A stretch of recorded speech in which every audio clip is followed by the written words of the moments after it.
Hello friends, good evening. आज बात करेंगे कार्टिसोल ब्लड टेस्ट के बारे में। कार्टिसोल एक हार्मोन है जो कि एड्रिनल ग्लैंड द्वारा निकलता है।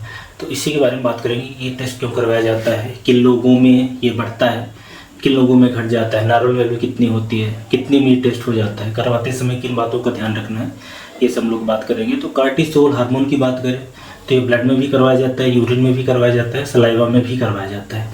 तीनों जगह कराया जाता है। इसका अलग अलग यूज है तीनों जगह कराने का। नॉर्मली ये ब्लड में कराया जाता है। और कार्टिसोल हार्मोन होता क्या है, ये एड्रिनल ग्लैंड होती है वहाँ से निकलता है। एड्रिनल ग्लैंड किडनी के ऊपर एक ग्लैंड होती है, वहाँ से सिक्रीट होता है।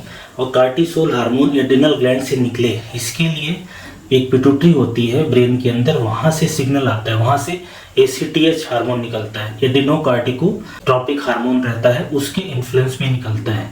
तो अगर इसकी बात करें कि क्यों करवाया जाता है, कार्टिसोल ब्लड में क्यों कराया जाता है टेस्ट, तो इसके दो प्रमुख यूज हैं। पहला तो कि कार्टिसोल हार्मोन का लेवल कम या ज़्यादा हो गया है क्या, तो ज़्यादा हो गया है मतलब कि कुशिंग सिंड्रोम है, और कम हो गया है मतलब एडिसन डिजीज है।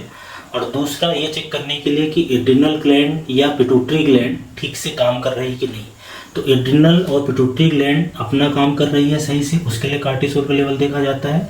और कुशिंग सिंड्रोम और एडिसन डिजीज वो देखने के लिए कराया जाता है। अब कार्टिसोल हार्मोन में एक यूनिक चीज़ ये रहती है कि इसमें डायरनल वेरिएशन होता है, मतलब कि सुबह की वैल्यू का अलग होती है, शाम की वैल्यू रात की अलग होती है। तो सुबह इसकी ब्लड में मात्रा सबसे ज़्यादा होती है। कार्टिसोल हार्मोन की ब्लड में मैक्सिमम मात्रा सुबह के समय होती है, और जैसे जैसे दिन बढ़ता जाएगा वैसे इसकी मात्रा कम होती जाएगी। तो लेट नाइट में ये सबसे कम हो जाता है। तो ये भी एक महत्वपूर्ण बात है आप लोगों को जानने की। और अगर मॉर्निंग टेस्ट की बात करें, स्पेशली ये जो टेस्टिंग है सुबह के भी सैंपल में होती है और लेट नाइट या इवनिंग के सैंपल में भी होती है। तो अलग अलग बीमारी को देखने के लिए आपको डॉक्टर रिकमेंड करेंगे। नॉर्मली कार्टिसोल की मात्रा सुबह के समय ज़्यादातर केसेस में सुबह 7 से लेकर 9 बजे के बीच में देखी जाती है। और आपको फास्टिंग ब्लड टेस्ट कराना पड़ता है। 8 से 10 घंटे का फास्ट रखना है, जिसमें ना तो आप पानी पी सकते हैं, ना तो चाय पी सकते हैं, ना और किसी तरह की कोई ड्रिंक या खाना ले सकते हैं। तो जो लोग कार्टिसोल टेस्ट कराने जा रहे हैं इस बात का जरूर ध्यान रखें। जो मॉर्निंग का टेस्ट होता है उसमें किसी के ब्लड में कार्टिसोल की मात्रा कम है क्या, एडिसन डिजीज उनको है क्या, ये देखने के लिए सुबह वाला टेस्ट कराया जाता है। क्योंकि कार्टिसोल की मात्रा सुबह सबसे ज़्यादा होती है। अगर उसका लेवल कम मिलता है मतलब कि एड्रिनल ग्लैंड इनसफिशियंसी है, एड्रिनल ग्लैंड अच्छे से काम नहीं कर रहा है, एडिसन डिजीज है। अगर किसी को इवनिंग टेस्ट कराया जाता है तो ये देखने के लिए कि नॉर्मल है कि कुशिंग सिंड्रोम है। कुशिंग सिंड्रोम में कार्टिसोल का लेवल बढ़ जाता है, उसकी काफ़ी सारे वजहें हो सकती हैं। तो इवनिंग के समय अगर कार्टिसोल का लेवल बढ़ा हुआ मिलता है तो इसका मतलब है कि कुशिंग सिंड्रोम है। नॉर्मली वो जैसे जैसे दिन गुजरता जाता है वैसे वैसे इसकी मात्रा कम हो जानी चाहिए। तो ये मेन इसका रीज़न होता है इवनिंग टेस्ट का और मॉर्निंग टेस्ट कराने का। ज़्यादातर केसेस में सुबह के लिए कराया जाता है। तो ये तो हो गई ब्लड की में टेस्टिंग की बात। अब अगर यूरिन में कार्टिसोल की टेस्टिंग की बात करें तो ये 24 आवर यूरिन जो होता है उसका कलेक्शन करके फिर उसमें अपन कार्टिसोल की मात्रा चेक कर सकते हैं। अब यूरिन में क्या होता है कि जो कार्टिसोल की मात्रा एक बराबर निकलती है, उसमें कोई वेरिएशन नहीं होता सुबह शाम में। इसलिए ये किसी व्यक्ति को कार्टिसोल नॉर्मल है या उसको कुशिंग डिजीज है, ये देखने के लिए यूरिन वाला टेस्ट अच्छा होता है।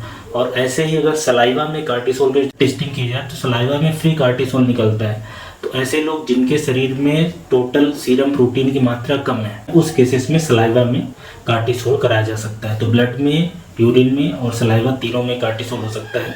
अब ब्लड में नॉर्मल मात्रा कितनी होती है, तो अगर सुबह की बात करें कि 6 बजे से लेकर 9 बजे के बीच में अगर ब्लड की बात करें कितनी मात्रा होती है, तो 4.82 से लेकर 19.50 माइक्रोग्राम पर डेसीलीटर होती है। और इवनिंग में बात करें तो इवनिंग में कार्टिसोल का लेवल ब्लड में कम हो जाता है। तो जो नॉर्मल रहेगा 2.47 से लेके 11.90 माइक्रोग्राम पर डेसीलीटर रहेगा। तो ये हो गई नॉर्मल मात्रा। अब अगर किसी के ब्लड में कार्टिसोल का लेवल बढ़ा हुआ है तो क्या कारण हो सकता है, तो कार्टिसोल का लेवल बढ़ा हुआ है कि मतलब कि शरीर में कार्टिसोल ज़्यादा मात्रा में बन रहा है। तो कुशिंग डिजीज होती है जिसको कुशिंग सिंड्रोम बोलते हैं। बेसिकली कुशिंग सिंड्रोम का मतलब ये है कि शरीर में कार्टिसोल का लेवल बढ़ा है, उसे ब्लड प्रेशर की समस्या हो जाना, शुगर बढ़ जाना, शरीर में मोटापा होना, मांसपेशियों में वीकनेस हो जाना, इस तरह की समस्या आती है। तो कुशिंग सिंड्रोम हो गया, या तो एक्टोपिक ACTH हार्मोन का सिक्रीशन हो रहा है, मतलब कुछ ट्यूमर कैंसर होते हैं जो इसका प्रोडक्शन कराते हैं। इसके अलावा एक्टोपिक CRH हार्मोन का भी प्रोडक्शन अगर हो रहा हो, ये कार्टिकोट्रॉपिक रिलीजिंग हार्मोन है जो कि पिट्यूटरी ग्लैंड से निकलता है। अगर उसकी भी मात्रा बढ़ जाए या तो एड्रिनल ग्लैंड में कोई एडिनोमा हो, एड्रिनल ग्लैंड में कोई कार्सिनोमा हो या एड्रिनल ग्लैंड की हाइपरप्लेजिया हो, इन सब कारणों से इसका लेवल बढ़ सकता है। और इसके अलावा भी कुछ कारण हो सकते हैं जिसमें कार्टिसोल की मात्रा बढ़ सकती है। तो जैसे कि प्रेगनेंसी है, स्ट्रेस है, ट्रॉमा है, सर्जरी है, शुगर की मात्रा कम हो जाए, या ऐसे लोग जो अल्कोहल पीते हैं, या डायबिटीज़ किसी के कंट्रोल नहीं है, या स्टारवेशन की कंडीशन में लोग खाना नहीं खा रहे, उस कंडीशन में इसकी मात्रा कम हो सकती है। होता क्या है कि जब भी शरीर में स्ट्रेस बढ़ता है उससे ACTH पिट्यूटरी ग्लैंड निकालती है, पिट्यूटरी ग्लैंड ACTH निकालेगी तो एड्रिनल ग्लैंड से कार्टिसोल निकलेगा जो कि स्ट्रेस को कम करने की कोशिश करेगा। और आखिरी में अगर इसके प्राइस की बात करें कि ये टेस्ट कितने में आपको लैब में पड़ेगा, तो ये लगभग 500 से लेकर 550 रुपये में होता है। कुछ लैब सस्ते में भी कर सकती है। तो ये जो ब्लड में कार्टिसोल की मात्रा है बेसिकली एड्रिनल ग्लैंड की समस्या, जो पिट्यूटरी ग्लैंड की समस्या देखने के लिए किया जाता है। ये काफ़ी कॉमन है आजकल की कुशिंग सिंड्रोम जैसे लक्षण है कुछ लोगों को, स्पेशली ऐसे लोग जो स्टेरॉइड वगैरह खाते हैं उसमें ये भी देखा गया है कि उनमें कार्टिसोल की मात्रा बढ़ी हुई रहती है। तो अगर आपको किसी भी तरह की स्टेरॉइड चल रही है जैसे कि प्रेडनिसोलोन वगैरह, तो उस केसेस में आपको सावधानी बरतने की ज़रूरत पड़ेगी। तो ये कार्टिसोल टेस्ट के बारे में जो बेसिक जानकारी आप लोगों को होनी चाहिए वो मिल गई होगी, ऐसी मैं उम्मीद करता हूँ। Thank you.